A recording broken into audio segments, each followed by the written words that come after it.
I now call upon Mr. S.M. Shanmugasundaram, Trustee, Manolayam, to introduce our chief guest, Mrs. Shanta Sheila Nair.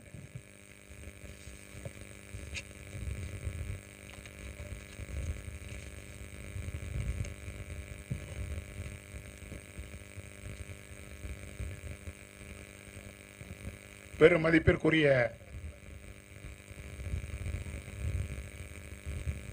இந்த நிகழ்ச்சியினுடைய தலைவரும் மனோலயத்தினுடைய தலைவருமாகிய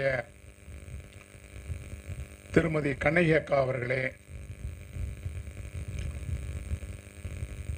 தோன்றீர் புகழோடு தோன்றுக அகுதிலார் தோன்றின் தோன்றாமை நன்று என்ற குரலுக்கு ஏற்ப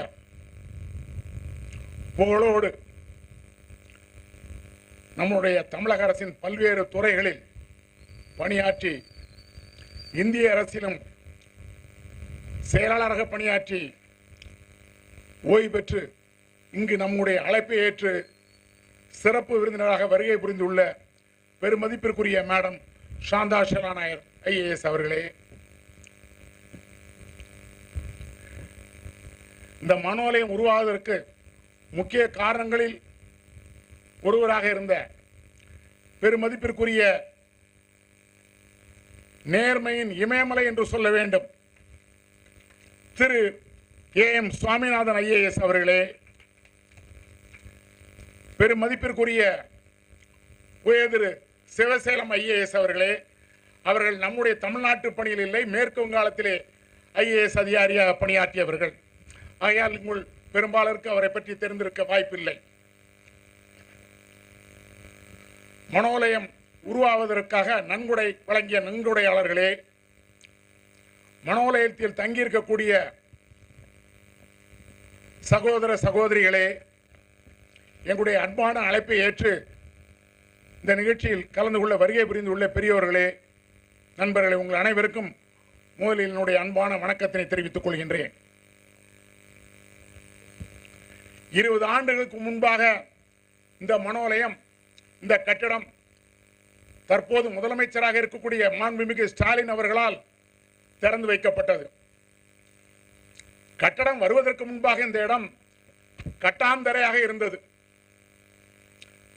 பெரும் மதிப்பிற்குரிய நம்முடைய முன்னோர்கள் உச்ச நீதிமன்ற நீதியரசர் உயர் திரு நடராஜன் அவர்கள், உயர் நீதிமன்ற நீதியரசர் உயர் திரு பாஸ்கரன் அவர்கள்,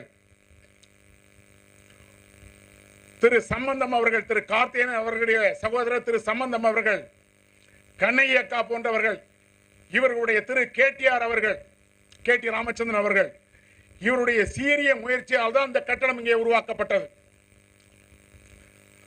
பக்கத்திலே இருக்கக்கூடிய சாய்ராம் இன்ஜினியரிங் கல்லூரியினுடைய நிறுவனர் உயர் திரு லியோ முத்து அவர்கள் நம்முடைய பெரியவர்களெல்லாம் வேண்டுகோளை அவர்கள் முன்னால் வைக்க அவர்கள் 1 ஏக்கர் நிலத்தை நமக்கு தானமாக வழங்கினார்கள், இனாமாக வழங்கினார்கள். இந்த கட்டடம் மிக அழகாக இருப்பதற்கு முக்கிய காரணம் நம்முடைய அன்பு சகோதரி திரு ராஜம் அவர்கள். அவருடைய உழைப்பு மிக சாதாரணம் அல்ல. ஆரம்பம் முதல் இன்று வரை கடினமாக உழைத்துக் கொண்டிருக்கின்றார்கள் மனோலயம் வளர வேண்டும் என்பதற்காக. நண்பர்களே, சூரியன் எப்படி எந்த விதமான பேதமும் பார்க்காமல் அனைவருக்கும் வெப்பத்தையும் ஒளியும் தந்து கொண்டிருக்கின்றது, அதே போன்று மலர் வாசமுள்ள ஒரு மலரை எடுத்துக்கொண்டாலும் எந்த விதமான பேதமும் பார்க்காமல் அனைவருக்கும் மனத்தை தந்து கொண்டிருக்கின்றது. அதை போன்றுதான் நம்முடைய மனோலயத்திலும் நாம் எந்த விதமான பேதமும் பாராமல் மிக சீரோடு சிறப்போடு நடத்தி கொண்டிருக்கின்றோம். இங்கே இருக்கின்ற ஒரே ஒரு பேதம் என்று இங்கு சொல்வீர்களே ஆனால் உணவுதான். சில முதியோர் இல்லங்களிலெல்லாம் அசைவ உணவு வழங்கப்படுகின்றன. ஒரு சில முதியோர் இல்லங்களில் நாம் முழுக்க சுத்த சைவ உணவைத்தான் நாம் அனைவருக்கும் வழங்கி வருகின்றோம். நண்பர்களே, நம்முடைய செயலாளர் சகோதரி ராஜம் அவர்கள் நம்முடைய மனோலயத்தினுடைய எப்படி உருவாக்கப்பட்டது, எப்படி பணிகள் எல்லாம் நடைபெற்று கொண்டிருக்கின்றது என்பதை பற்றியெல்லாம் சிறப்பாக எடுத்து சொன்னார்கள். நாம் ஒவ்வொரு ஆண்டும் இதை போன்ற ஆண்டு விழாவை மிக சிறப்பாக நடத்தி கொண்டிருக்கின்றோம். சிறப்பு விருந்தினர்கள் யாராவது வந்து கலந்து கொள்கின்றார்கள். இந்த ஆண்டு யாரை வைத்து இந்த விழா நடத்தப்படலாம் என எங்களுக்குள் கலந்து ஆலோசிக்கின்ற பொழுது பல பேர்கள் சொன்ன பொழுது மேடம் அவர்கள் பேரை அனைவரும் ஒருமித்த குரலோடு அவர்கள்தான் அழைக்க வேண்டும் என்று முடிவு செய்தார்கள். நான் அவர்களிடம் பணியாற்றி இருக்கின்றேன். அவர்கள் சென்னை மெட்ரோ வாட்டரிலே சேர்மன் எம்டியாக இருந்தார்கள். அப்பொழுது நான் இணையக்குர் அந்தஸ்திலே அங்கே மக்கள் தொடர்பு பணியை நான் பார்த்தேன். ஆகையால் அவர்களை பற்றி நன்கு அறிவேன். எவ்வளவு நேர்மையானவர்கள், எந்த ஒரு காரியம் எவ்வளவு பஞ்சுவாலிட்டி என்பது அவரிடமெல்லாம் கற்றுக்கொள்ள வேண்டும். இன்னும் எத்தனையோ அடிக்கொண்டே போகலாம். அந்த அளவுக்கு அவர்கள் திறம்பட ஒரு IAS அதிகாரியாக தமிழ்நாட்டிலே விளங்கியவர்கள். திண்டுக்கல்லிலே சப் கலெக்டராக இருந்தவர்கள், திருச்சி மாவட்டத்தினுடைய ஆட்சித்தலைவராக இருந்தவர்கள், செயலாளராக பல்வேறு துறை முக்கிய துறைகளெல்லாம் தமிழ்நாட்டில் இருந்திருக்கின்றார்கள். குடிநீர் வழங்கல் துறை, நகராட்சி நிர்வாகத்துறையும் செயலாளராக இருந்திருக்கின்றார்கள். ஊரக வளர்ச்சி துறையில் செயலாளராகவும் பணியாற்றியிருக்கின்றார்கள். உள்துறை செயலாளராகவும் பணியாற்றியிருக்கின்றார்கள். அதற்கு பின்பாக அவர் டெல்லியிலே சென்று அங்கே மத்திய அரசாங்கத்திலும் பல முக்கிய பொறுப்புகளிலே செயலாளராக பணியாற்றி ஓய்வு பெற்றவர்கள். ஓய்வு பெற்றவுடன் அவர்கள் சென்னைக்கு திரும்பினார்கள். நானும் சென்று பார்த்தேன் அவர்களை. அப்பொழுது முதலமைச்சரை கொண்டு பார்ப்பதற்கு அவர்கள் சென்றார்கள்.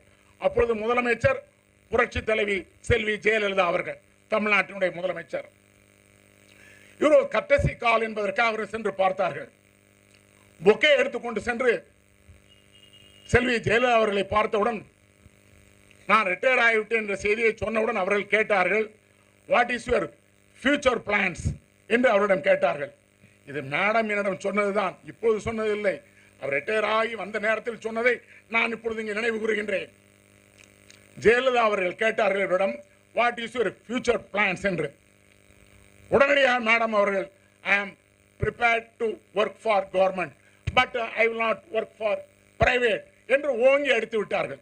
உங்களுக்கெல்லாம் தெரியும் நண்பர்களே, எத்தனையோ IAS அதிகாரிகள் ஓய்வு பெற்ற பின்பு பல நிறுவனங்களில் கன்சல்டன்டாக பணியாற்றி கொண்டிருக்கின்றார்கள். ஆகையால் தான் இவரை சொல்லிவிட்டு, நான் பிரைவேட்டாக வேலை பார்ப்பதற்கு ஒப்புக்கொள்ள மாட்டேன், அரசாங்கத்துக்கு பணி செய்வேன் என்று சொன்னார்கள். சொல்லிவிட்டு வந்து விட்டார்கள். 2 நாள்களில் அவர்களுக்கு செல்வி ஜெயலலிதா அவர்கள் தமிழ்நாடுடைய திட்டக்குழு பிளானிங் கமிஷனுடைய வைஸ் சேர்மனாக அவர்கள் அப்பாயிண்ட் செய்யப்பட்டார்கள். அவருடைய திறமைக்கும் நேர்மைக்கும் கிடைத்த பரிசு அவர்கள். அதில் 5 ஆண்டுகள் தொடர்ந்து வெற்றிகரமாக பணியாற்றி ஓய்வு பெற்றார்கள். நான் எதற்காக இதை பற்றி எல்லாம் சொல்லி என்றால், அவரை பற்றி நீங்கள் பலருக்கு தெரிந்திருக்கலாம், சிலருக்கு தெரிந்திருக்க வாய்ப்பு இருக்காது. அதே போன்ற நண்பர்களை ஒரே ஒரு இன்சிடென்ட்டை சொல்ல நான் விரும்புகின்றேன். மெட்ரோ வாட்டரிலே பணியாற்றி கொண்ட பொழுது கிருஷ்ணா வாட்டர் சப்ளை, அதுதான் நமக்கு தண்ணீர் குடிநீர் தேவையை சென்னையினருக்கு ஓரளவுக்கு பூர்த்தி செய்யக்கூடியது. அதற்காக கண்டலர் அணை பக்கத்திற்கு ஆந்திராவுக்கு செல்வதற்காக அவர்கள் ஒரு நாள் புறப்படுகின்ற பொழுது மூத்த அதிகாரிகள், குடிநீர் வடிகால் அதிகாரிகள் எல்லாம் அழைத்துக் கொண்டு அவர்கள் தலைமையிலே எங்கே சென்றோம். நானும் உடன் சென்றிருந்தேன். அப்பொழுது அந்த அரசு பணியெல்லாம் முடித்துவிட்டு வருகின்ற சென்னைக்கு திரும்புகிற வழியிலே திருப்பதிக்கு சென்று சாமி கும்பிட வேண்டும் என்பதற்காக அவர்கள் சொன்னார்கள். நாங்கள் எல்லோரும் உடன் சென்றோம். பொதுவாக அவர்கள் எப்பொழுதுமே கடவுள் பக்தி அதிகம். தன்னுடைய அலுவலகத்திலிருந்து காலையிலே, தன்னுடைய வீட்டிலிருந்து காலையிலே கிளம்பி வருகின்ற பொழுது ஏதாவது ஒரு சாமியை தரிசனம் செய்து விட்டு தான் அலுவலகத்துக்கே வருவார்கள். காலை 10 மணி அலுவலகம் என்றால் 9 மணி 8:30 மணி எல்லாம் வந்து விடுவார்கள். வந்துவிட்டு அவருக்கு வேண்டியெல்லாம் ஒரே ஒரு பியூன் மட்டும் இருக்க வேண்டும். கோப்புகளை எல்லாத்தையும் இது பண்ணி முடித்த பின்பு 10 மணிக்கு அவர்கள் சரியா மேலிருந்து கீழே வந்து நின்று விடுவார்கள். யார் லேட் கம்மர்ஸ் எல்லாம் உள்ளே அனுமதிக்க மாட்டார்கள். ஆகையால் மேடம் வந்து விடுவார்கள் என்று பயந்து 10 மணிக்கு முன்பாகவே எல்லோரும் வருவார்கள். ஆனால் பனிஷிங் டைப் கிடையாது. யாரையும் கோபப்படுவார்கள், ஆனால் பனிஷிங் டைப் என்பது அவரிடம் கிடையாது. சென்னைக்கு திரும்பியவுடன் அலுவலக பணியிலே வழக்கமாக பணியாற்றி கொண்டிருக்கும் பொழுது என்னுடைய அறைக்கு மேடம் அவருடைய ஒரு உடைய பெயருடன் நினைவிருக்கின்றது, அழகேசன் என்று பெயர். அவர் கொண்டாந்து என்னுடைய கடிதத்தை கொடுத்தார். மேடம் உங்களிடம் கொடுக்க சொன்னார்கள் என்று. நான் அப்பொழுது மெட்ரோ வாட்டரிலே பணியாற்றுகின்ற பொழுது நான் டிரான்ஸ்போர்ட் மேனேஜராகவும் இருந்தேன். மெட்ரோ வாட்டருடைய வெஹிக்கிள் எல்லாம் அதை பராமரிப்பது, அதனுடைய அந்த டிரைவர்களுடைய எஸ்டாப்ளிஷ்மெண்ட் இவைகளெல்லாம் நான் தான் பார்த்து கொண்டிருந்தேன். ஆகையால் அவர்கள் வந்து என்னிடம் ஒரு கவரை கொடுத்து அந்த பியூன் என்னிடம் கொடுத்தார். என்ன கவர் என்று கேட்டேன். அந்த கவரை பிரித்து பார்த்து அதில் ஒரு லெட்டர் இருந்தது. அந்த லெட்டரிலே எனக்கு மார்க் பண்ணியிருந்தார்கள். நான் கண்டலூருக்கு சென்றிருந்தேன் அரசு பணி விஷயமாக. வருகின்ற வழியிலே நான் திருப்பதிக்கு போய்விட்டு வந்தேன். இந்த பர்டிகுலர் பாயிண்டிலிருந்து திருப்பதி எவ்வளவு தூரம், இத்தனை கிலோமீட்டர், வருவதற்கு எத்தனை கிலோமீட்டர் என்று எழுதி ஆஸ் பர் கவர்மெண்ட் ஆர்டர், அரசாங்க உத்தரவுப்படி ஐஏஎஸ் அதிகாரிகள் அரசாங்க வெஹிக்கிளை தங்கள் சொந்த உபயோகத்திற்கு பயன்படுத்திக் கொள்ளலாம்.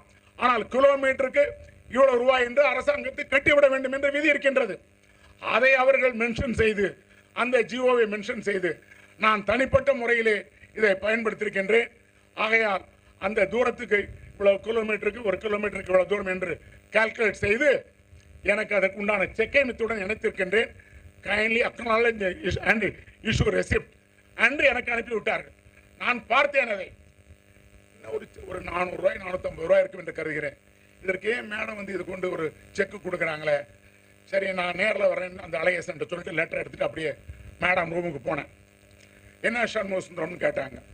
மேடம் நீங்கள் செக்கு கொடுத்துருக்குறீங்க, 400 ரூபா கொடுத்துருக்குறீங்க, உங்களுடைய லாக் புக் எல்லாம் மெயின்டைன் பண்ணுறதெல்லாம் எங்கள் செக்ஷன் தான். சிஎம்டியோடைய லாக் புக், வண்டி எங்கெங்கே போனது வந்தது என்றெல்லாம் எழுதுறதெல்லாம் எங்கள் செக்ஷன் தான் மேடம். அந்த டிஸ்டன்ஸை நான் சென்னை லோக்கல் ட்ரிப்ஸ்னு போட்டு நான் முடிச்சுக்கிறேன் மேடம், இதை நீங்கள் செக்கு நீங்கள் வச்சுக்கங்கன்னு கொடுத்தேன். வந்ததே கோவம் அவங்களுக்கு. என்னை பார்த்து சண்முக சுந்தரம், நான் அந்த தவறை செய்ய மாட்டேன். தி ஐஸ் ஆர் வாட்சிங், அவ்வளவு கண்களும் என்னை பார்த்து கொண்டிருக்கின்றன. நான் ஒரு சிறிய தவறை செய்வேனால் நான் அந்த நிர்வாகத்தை கட்டுப்படுத்தவே முடியாது. எனக்கு 5 நிமிடத்தில் எனக்கு ரசீது வேண்டும், உடனடியாக ரசீதை பெற்று வாருங்கள் என்று சொல்லிவிட்டார்கள்.